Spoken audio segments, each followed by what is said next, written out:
It was an ordinary day.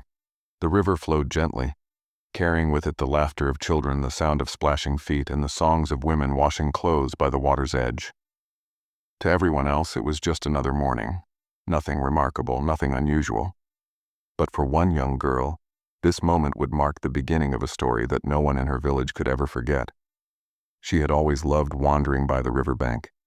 Barefoot, she stepped carefully on the smooth stones, her eyes scanning for anything interesting: a shell, a pebble, a feather carried downstream.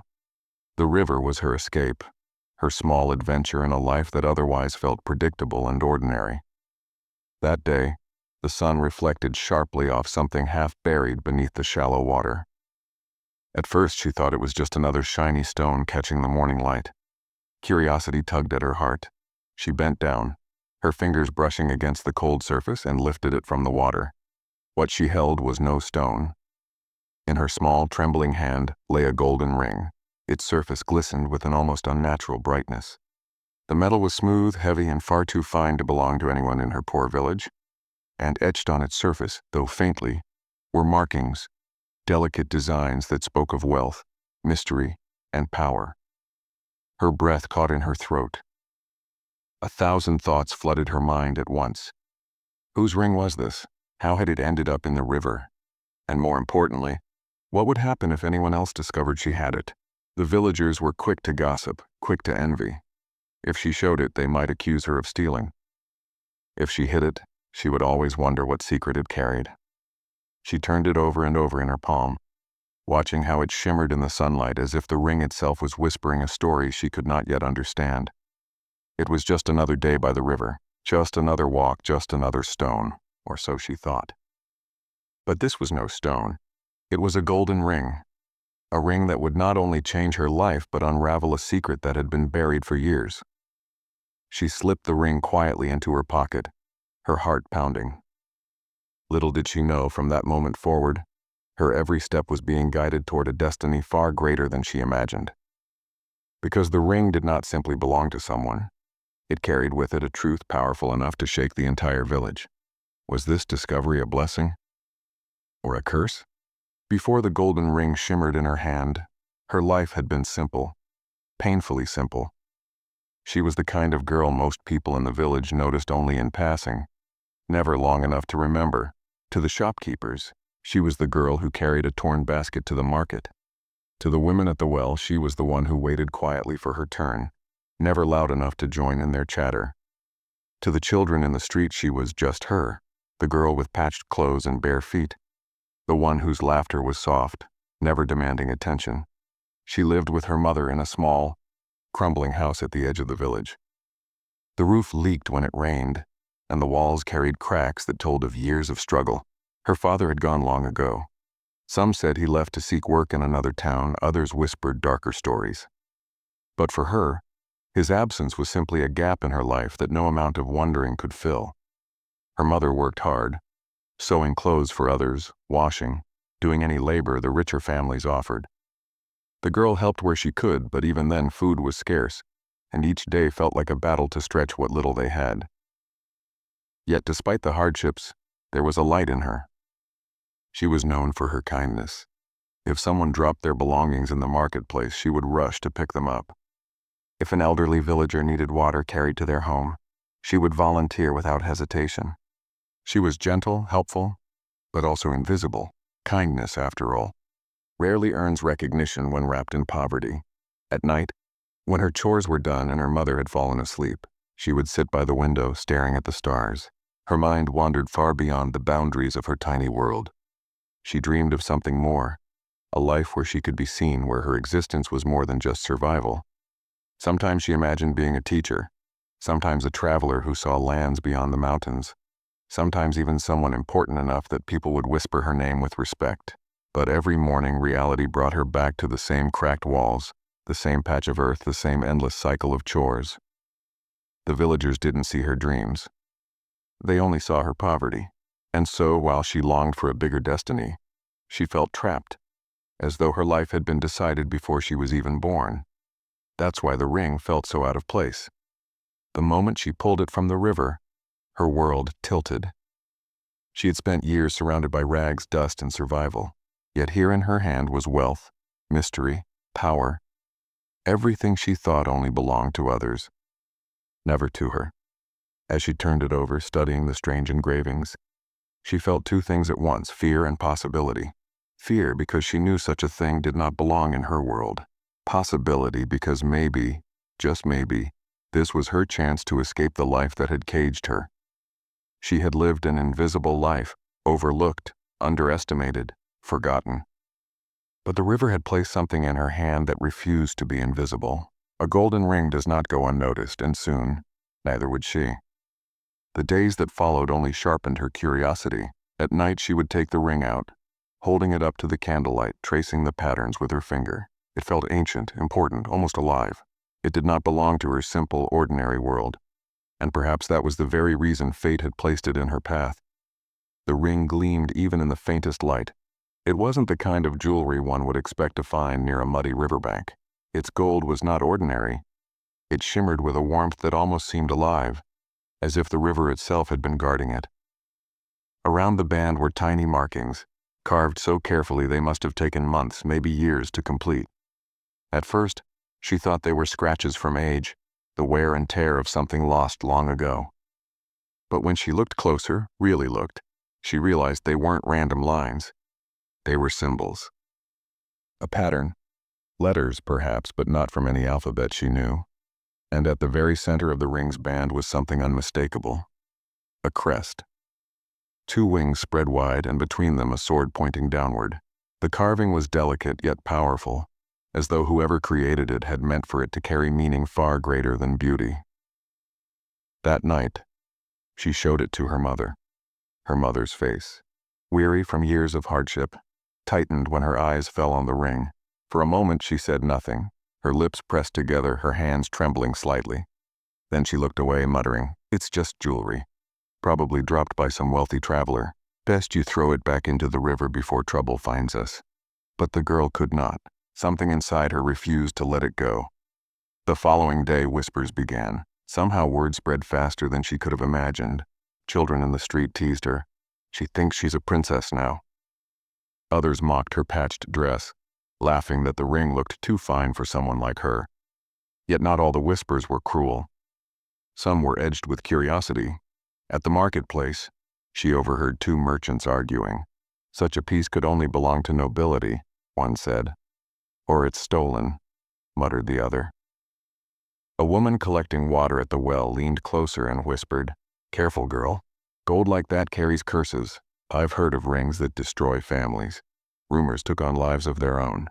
Some claimed it was a lost treasure from centuries past. Others swore it had belonged to a powerful ruler whose riches vanished in a great war. A few even said it was cursed, that anyone who wore it would be doomed. The girl herself did not know what to believe. All she knew was that the ring seemed to change the way people looked at her. For the first time, she wasn't invisible. She wasn't just the poor girl with patched shoes. She was the girl with the golden ring. But attention was not always a blessing. One evening, as she walked home, a group of older boys blocked her path. "Show us the ring," one demanded. "It doesn't belong to you," sneered another. She clutched her fist, keeping the ring hidden in her palm. Fear surged through her, but she met their eyes with defiance. Somehow they stepped back, unsettled not by her size or strength. She had neither, but by something in her gaze. That night, she couldn't sleep. She laid the ring on the table and studied it again. The crest, the symbols. They pulled at her thoughts. She traced them over and over with her finger, whispering aloud, "What do you mean? Where did you come from?" She didn't know it yet, but the truth behind that ring connected her to a story far older than herself, a story of power, betrayal, and destiny. And whether she wanted it or not, that story was coming for her. In the days that followed, she began noticing small, strange things. When she held the ring under candlelight, the symbols seemed to shimmer faintly, as though they were meant to be read only by fire. When she pressed it against her skin, it felt warm, not cold like other metal. Her mother grew restless. "You must stop carrying it around. Lock it away. Forget it." But the girl couldn't. The more she tried to ignore it, the more it seemed to call to her. And arriving in the village came the visitors. Men with sharp eyes, cloaks too fine for common folk. They asked questions. Had anyone seen a golden ring? Did anyone come across jewelry near the river? The villagers whispered even louder now. Some pointed at her openly. Others avoided her altogether, as though the rumors of a curse might be true. But deep down she felt it. The ring wasn't just lost jewelry.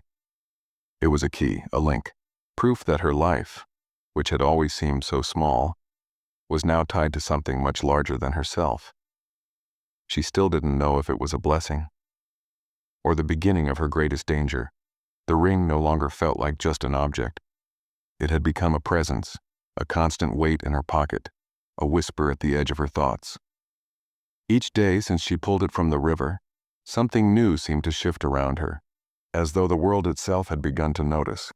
It began with a stranger. One afternoon, as she carried a basket of bread from the market, a tall man with sharp eyes appeared at the village square. He wore clothes finer than most had ever seen, not too rich but not ordinary either. His boots were polished, his cloak unmarked by dust, and his gaze moved carefully over everything, as if measuring the worth of each person who passed. He spoke to the baker, then the blacksmith, then the innkeeper, each time asking the same question. Has anyone seen a ring? Gold with markings, an heirloom of great importance. The villagers, ever hungry for gossip, swarmed him with half-answers. Some swore they had seen such a ring, others claimed ignorance, but eventually all whispers turned toward her. She found something in the river, one woman muttered. Yes, I saw her clutching it, another added. She's just a poor girl. Why would she need such wealth? That evening the man appeared at her door. Her mother stiffened when she saw him. We have nothing to sell, she said firmly. I'm not here to buy, the stranger replied, his tone calm but firm. His eyes rested on the girl. I'm looking for a piece of my family's history. A golden ring with a crest. The girl's fingers instinctively closed around the ring hidden in her pocket. She felt its warmth again, as though it were alive, responding to the moment. Her mother stepped forward quickly. We've seen no such thing. The man studied them silently, then gave a slight bow. If you do, let me know. Some things belong where they came from. With that, he left, his footsteps echoing against the dirt road. That night, the girl asked, Mother, why did you lie? Her mother's eyes were heavy with something deeper than fear. Because people kill for gold. And that ring, it's not meant for us. It carries stories we cannot carry. The girl pressed further, sensing more than her mother revealed. What stories? For a long time, her mother said nothing. Finally, she whispered, When I was a child, there was talk of a wealthy family who lost everything. They lived in a grand estate beyond the hills, the richest in the region. But during a revolt, they were overthrown. Some say their treasures were scattered, hidden, or stolen. Others say their bloodline was destroyed. Yet there were whispers that one heir survived. If that ring is tied to them, it is no trinket. It is a claim. And with a claim comes danger. The words lodged deep in the girl's mind. A family lost, a treasure scattered, a surviving heir. Could the ring be more than an ornament? Could it be proof of a forgotten legacy? That night, as she lay in bed, she clutched the ring in her palm. Sleep came slowly, and when it did, it brought dreams that unsettled her. She saw flashes of a house she had never entered. Tall stone walls, windows glowing with firelight. She walked through grand halls lined with portraits, and every face bore the same crest she now carried, wings and a sword. She heard laughter, music, then screams, fire and darkness, a child crying, soldiers marching, a hand reaching for hers before slipping away. She woke with a gasp, drenched in sweat, the ring burning hot in her palm. Over the next few days, the dreams continued. Each time they grew clearer, moments of the past replaying as if she were there. Sometimes she saw a young boy running through the halls, clutching something to his chest. Other times she felt herself standing among flames, the roar of destruction deafening. Were they only dreams? Or were they memories not her own? The villagers noticed the change in her. She moved differently, spoke less, always watching the horizon as though expecting something. Some avoided her now, whispering that she was cursed, chosen by forces beyond their understanding. Others grew bolder, asking to see the ring, offering to keep it safe for her. One evening, as she walked along the river again, she noticed the stranger from before, watching her from a distance. He said nothing, but his eyes never left her until she disappeared into the trees. Whispers turned to questions. Questions turned to fear. Who truly owned the ring? Was it the lost heir's proof of bloodline? A symbol of power? Or a curse meant to draw out those who sought it? The girl herself didn't have the answer, but she felt it pressing closer each day. And then came the most startling sign of all. While studying the ring by candlelight, she tilted it just so, and the flickering flame illuminated something she had not noticed before. Hidden words, etched so faintly they only appeared in the right light. She leaned closer, her breath catching. The letters were ancient, not from her time, but she recognized enough to piece together a phrase. Her hand trembled as she traced the words. The meaning was clear enough. Whoever wore the ring was not just a finder, not just a thief, but a rightful part of its legacy, she whispered to herself, her voice quivering. What if this ring is not just part of history? What if it is part of me? She thought she had found a treasure, but the truth was far greater and far more dangerous. Because the ring was not looking for just anyone, it was looking for her. The ring had already begun to change her life, but not in the way she imagined. It no longer felt like a discovery. It felt like a burden. Every pair of eyes in the village seemed to follow her now. Every whisper behind her back seemed to circle back to the same word, ring. At first it was curiosity. Children asked to see it. Neighbors asked where she found it. But soon curiosity turned into suspicion. One afternoon, as she walked back from the river with her basket of laundry, a group of villagers confronted her. At the front stood the innkeeper's wife, her arms crossed tightly, her eyes sharp. You've been hiding it, the woman said, voice low but firm. That golden ring? It doesn't belong to you. The girl froze, clutching her basket closer. I found it, she whispered. By the river. That's all. A man from the crowd stepped forward. By the river? Or from someone's house? A ring like that doesn't just appear out of nowhere. Tell us the truth. Whispers rippled through the group. Thief. Liar. Cursed girl, her chest tightened. She wanted to scream that she had done nothing wrong, but her voice felt small against their heavy stares. Whispers became accusations, and in a village where poverty ruled, treasure always carried danger. That night, while she slept, she woke to the sound of footsteps outside her small home. Her heart pounded. She rose quietly and pressed her ear against the wooden door. The creak of a board gave them away. Someone was out there. She grabbed the ring from its hiding place beneath her pillow and held it tightly in her fist. The door latch rattled. Slowly it began to lift, she gasped. With quick instinct, she pushed a stool against the door. Mother! She cried. Her mother lit a candle, rushing to her side. Together they braced the door as heavy fists pounded against it. Give it to us, a voice demanded from outside. It isn't yours. The blows grew louder, angrier. For a terrifying moment she thought the wood would splinter, but then just as suddenly the noise stopped. Footsteps retreated into the night. She sank to the ground, clutching the ring to her chest, her tears spilling. Why won't they leave me alone? Her mother knelt beside her, her own face pale. Because they see gold, she whispered. And gold blinds men to reason. The following days grew worse. When she went to fetch water, women at the well fell silent, staring. Children who once played with her now whispered and pointed. At the marketplace, merchants refused her coins, muttering that they did not want stolen wealth in their stalls. Then came the cruelest blow. The village elder summoned her before a small gathering. We've heard troubling things, the elder said, stroking his gray beard, that you've been keeping treasure that is not yours. Her lips trembled. I swear I found it. I never stole. But the elder's eyes were heavy with doubt. Until the rightful owner comes forward, the village cannot live under suspicion. You bring unrest. Her throat tightened as the murmurs grew. They didn't believe her. No matter what she said, the ring had marked her as guilty. She had found no fortune, only isolation. The ring that glimmered in her palm now cast a shadow over her life. That night she fled to the riverbank, the same place where it all began. Moonlight shimmered on the water as she pulled the ring from her pocket. She stared at it, her tears dripping onto the gold. What good are you? She whispered. Because of you, I've lost everything. Friends, trust, peace. Her hand shook as she pulled her arm back, ready to throw it into the rushing current. But just as she did, the words she had once seen carved inside the band echoed in her mind. The bearer is the blood. The blood never know the truth. Never know why it had found her. Never know why the dreams kept showing her faces she had never met, places she had never walked, and flames she had never escaped. Her arm lowered. She clutched the ring to her chest again, her breathing ragged. She almost let it go, almost surrendered to the weight of fear and doubt. But something, a whisper, a pull, a destiny, made her hold on. As dawn broke, she returned home, weary but resolved. She would not give it up. Not yet, but the danger had not passed.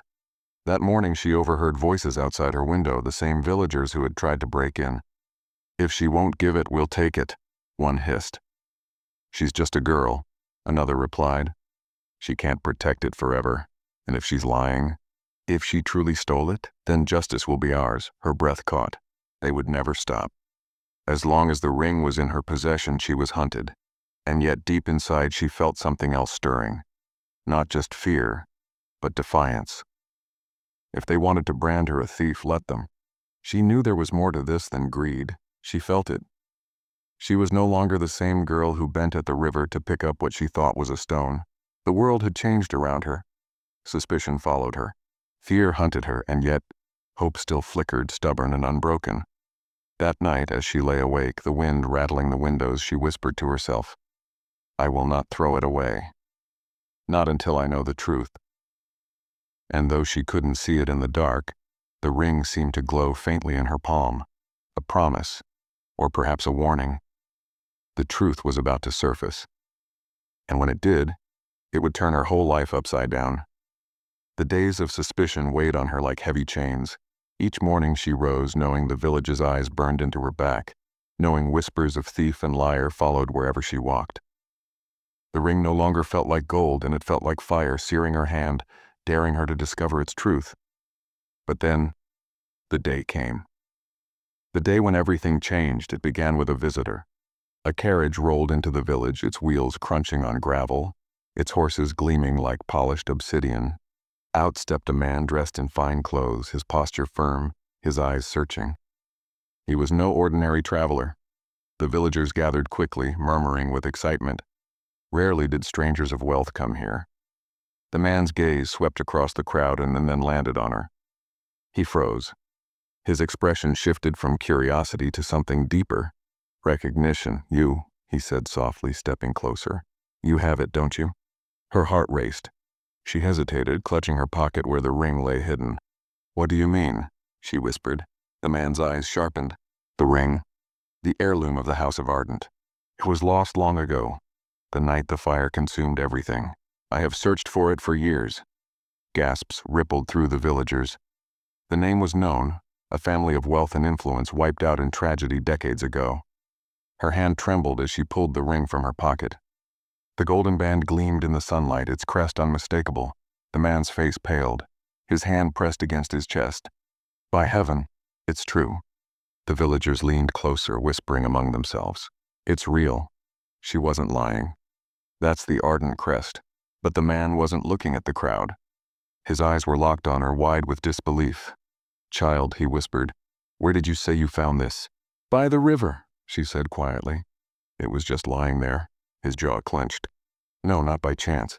The river runs near the old Ardent estate, near the place where the fire began." The man drew closer, lowering his voice so only she could hear. "There was a child," he said. "Rumors whispered through the years. A baby who escaped that night, carried away in the chaos. Many believed she died in the river. But some of us never stopped searching." Her breath caught. "A child? What are you saying?" He stared at her face, Nami, the shape of her jaw, the depth of her eyes, and tears welled in his own. "I see it now. You're not just a girl from this village. You are the last of them. The blood of Ardent runs in you." The words struck like lightning. Her knees weakened, her chest heaved. She stumbled back, shaking her head. No, I've always been just me. Poor, ordinary, nothing more." But the ring in her palm seemed to pulse with warmth, as if echoing his words. The man reached into his coat and pulled out a weathered parchment sealed with wax. He unfolded it carefully, revealing a family record. Names, dates, the lineage of the Ardents.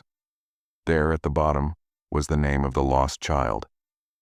The birthmark described beside it matched the one on her wrist, a faint crescent-shaped scar she had carried since birth. The crowd pressed forward, craning to see. "It cannot be," the elder murmured, eyes wide. "All these years." Her mother, the woman who raised her, and stepped forward, trembling. Tears streamed down her cheeks as she whispered, "I found you. By the riverbank. Wrapped in cloth, barely breathing. I thought you were abandoned. I thought I was saving a stranger's child. I never knew." The truth shattered everything she thought she knew about her life. She was no thief, no liar, no ordinary girl. She was blood of the family they had whispered about for decades. The family thought extinguished in fire and ash. For a long, breathless moment, no one spoke. The marketplace that had once mocked her now stood frozen. Those who had accused her of theft hung their heads in shame. Children clutched their mothers' skirts. Men shifted uncomfortably, remembering the words they had spat. Women who once mocked her clothes now stared in disbelief. The elder swallowed hard. "All this time, we judged you, condemned you. Yet you carried truth we could not see."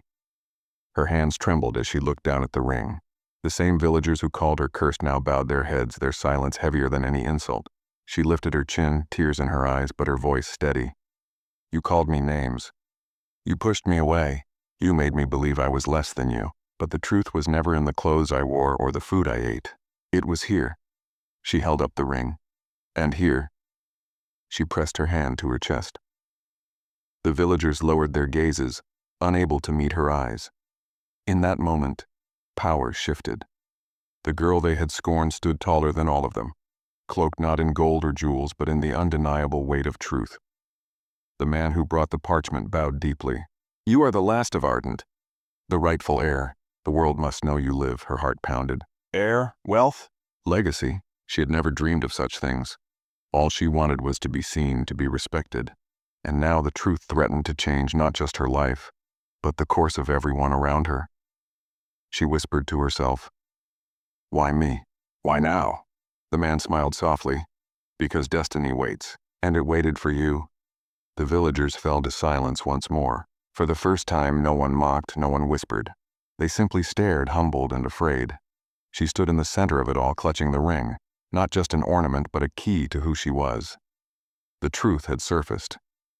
The ring once lost in fire had returned in her hand, and with it a revelation that turned doubt into silence, and silence into awe. But this was only the beginning. The revelation spread like wildfire. By the next morning, it wasn't just her village that knew. Word had traveled to neighboring towns, whispered in markets, shouted in inns. The girl who was mocked, the girl who wore patched dresses and walked barefoot by the river. She was no ordinary girl. She was the last of the Ardents. For the first time in her life, people looked at her not with pity, not with mockery, but with reverence. Yet inside, she still carried the echoes of their laughter, the sting of their scorn. Her mornings used to begin in silence, sweeping the yard, fetching water, her presence barely acknowledged. Now, when she stepped out of her small home, heads turned. The villagers greeted her with bowed heads, their eyes filled with regret. "Good morning, child," the elder said one day, his voice trembling. This was the same man who once told her she was a burden on the village. She nodded politely, her dignity intact. She did not gloat. She did not sneer. She simply walked past, her silence louder than any word she could have spoken. She had lived in the shadows all her life. But truth has a way of forcing light upon even the darkest corners. And now, the girl they once dismissed had become the center of every gaze.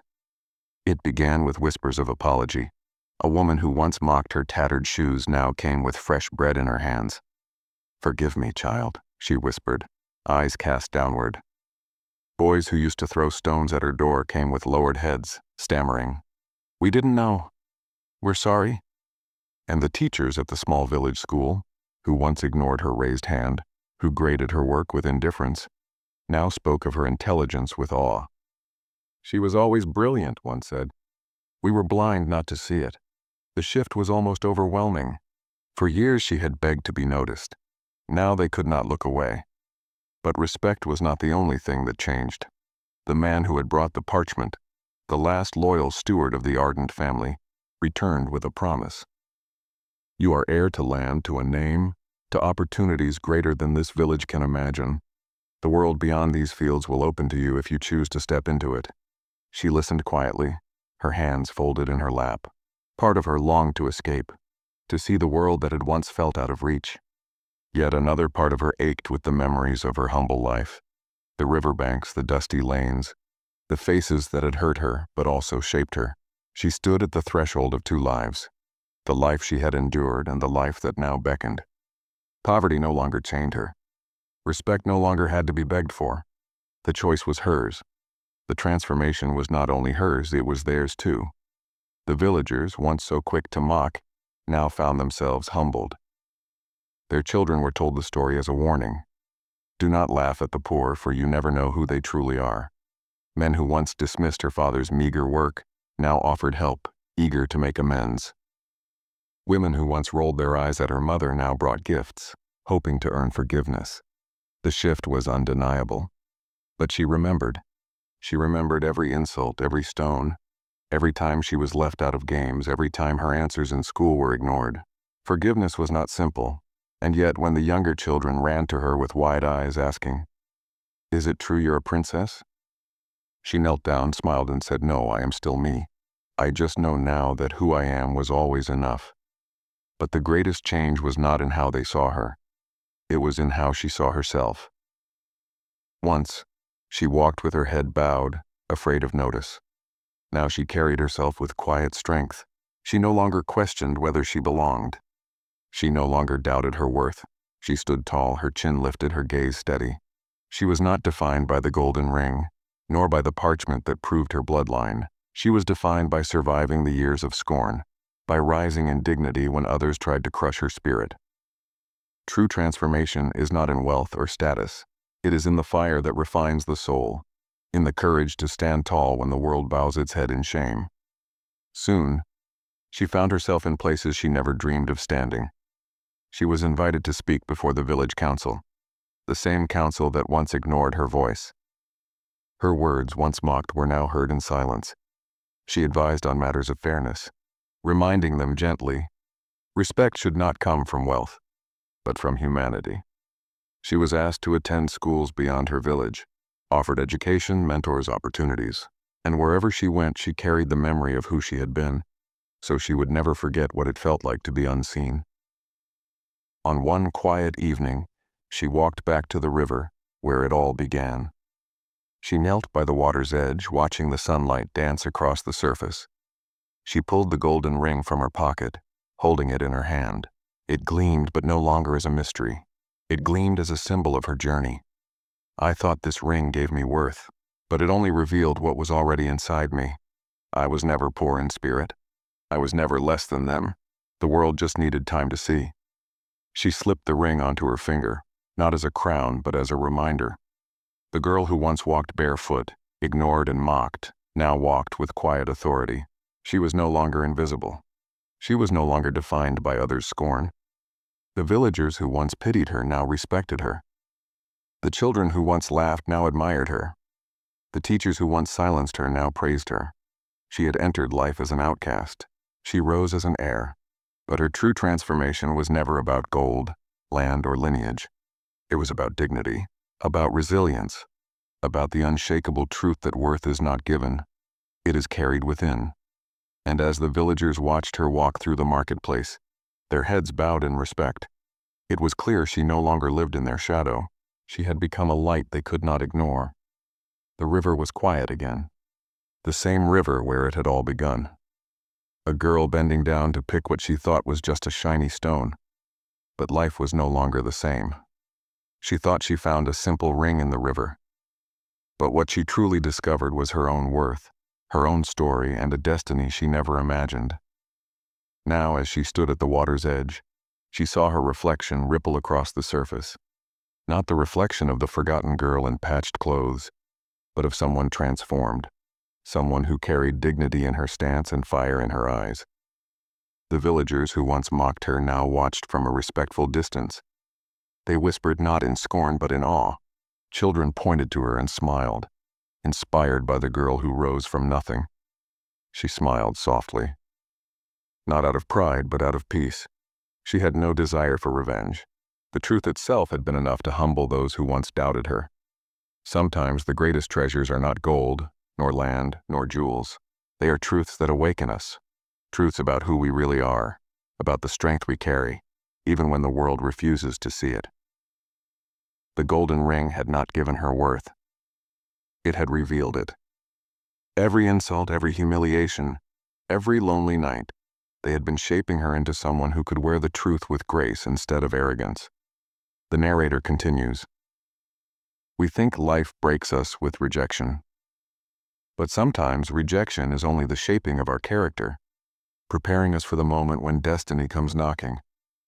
In the weeks that followed, her life blossomed in ways she had once only dreamed of. She studied in halls where she was celebrated, not mocked. She spoke in gatherings where every word was treasured. She carried herself not as someone better than others, but as someone who had learned the cost of being overlooked and vowed never to let another child feel the same pain. The villagers who had once laughed now sent their daughters to her for guidance. The elders who once ignored her now asked for her counsel. But for her, the greatest victory was simpler than all this. She finally believed in herself. Her story is not just about a ring. It is about every person who has ever felt invisible, about every child mocked for their poverty, every dreamer told they do not belong. It is proof that destiny often hides in the ordinary, waiting for the right moment to be seen. The camera, if visualized, lingers on the ring, glistening in the sunlight, then shifts to her face, glowing with quiet strength. She was once overlooked, but now unforgettable, once rejected, but now honored. The girl who found a ring in the river found so much more than gold. She found herself. But what about you? What if the smallest thing in your life, a word, a moment, an encounter, is not ordinary at all? What if the next ordinary thing you find holds the key to your future? The music swells. The screen fades to black, leaving the question lingering. Because sometimes the treasures we stumble upon are not the things themselves, but the truths they unlock within us.